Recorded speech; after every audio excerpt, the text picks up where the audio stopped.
My name is Alfred Kröner. Please mirror this video.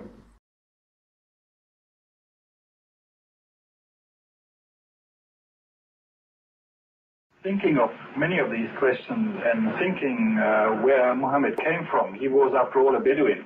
I think it is almost impossible that he could have known about things like the common origin of the universe, because scientists have only found out within the last few years, with very complicated and advanced technological methods, that this is the case. Somebody who did not know something about nuclear physics 1400 years ago could not, I think, be in a position to find out from his own mind, for instance, that the earth and the heavens had the same origin, or many other of the questions that we have discussed here. The time now is 18:25 and 9 seconds now. Okay, thank you very much for joining me. Would you mind stating your name and occupation, please? My name is Alfred Kröner. I'm at the University of Mainz in West Germany, and I'm a retired professor of geology. Now, under UK law, I must inform you that this communication is being recorded. Do I have your permission to make these contents public? Sure. Thank you very much. Now, I'm just going to ask you a few short questions. The first one I'd like to ask you, you were the Alfred Kröner that featured in a video commenting on the Koran. This was back in the late 70s or early 80s. Can I ask, what circumstances led to you attending this conference? Well, there are no special circumstances. This was a professional conference where many foreigners and Arab people were meeting, because it was the first time that a major research project had been undertaken in Saudi Arabia. And the University of Jeddah, that means King Abdulaziz's University, actually conducted this conference, because many of the lecturers and senior students of that university had actually graduated from Britain or other Western European countries, and therefore wanted to show off their results. Okay, so was it specifically a conference about the Quran and religion, or was it a conference about something else? Had nothing to do whatsoever with religion. It was purely a professional conference on geology. Not a single word was talked about religion or Quran or anything. Okay. What were the circumstances which led you to being presented with religious text and then being asked to comment on it?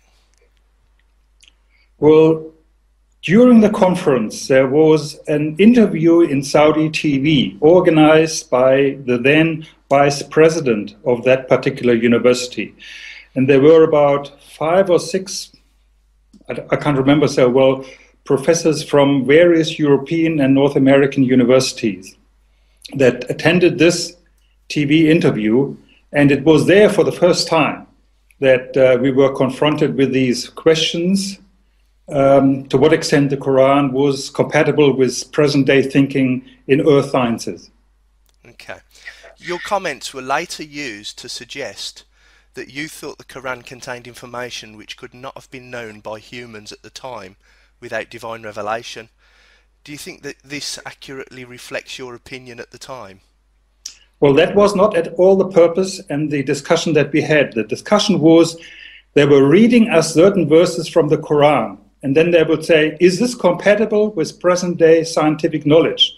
In some cases we said yes, because always is. In almost every religion there's always something that is compatible. And in other cases we say no. So there was never the question whether there was any divine circumstances or anything in this interview. Did you ever try to have these videos removed from the web? No. No? Actually, there's something that I discovered more recently. Someone gave me a Quran as a gift, and as I turned to the back of the Quran, you're actually in my Quran. So I didn't know if you knew that. I didn't know if you knew that, but you're actually you're in a holy book. I have seen this. I have a copy of this at home. I read it many years ago, but it had nothing to do with that particular meeting. Yeah. Have you looked into the subject any further since this event, and has your opinion changed since the event?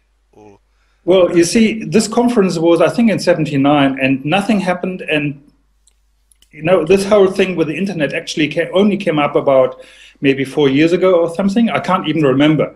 And then somebody sent me a message on the internet, and I replied and said, oh, I'm very surprised, but this is not how it was, and so on.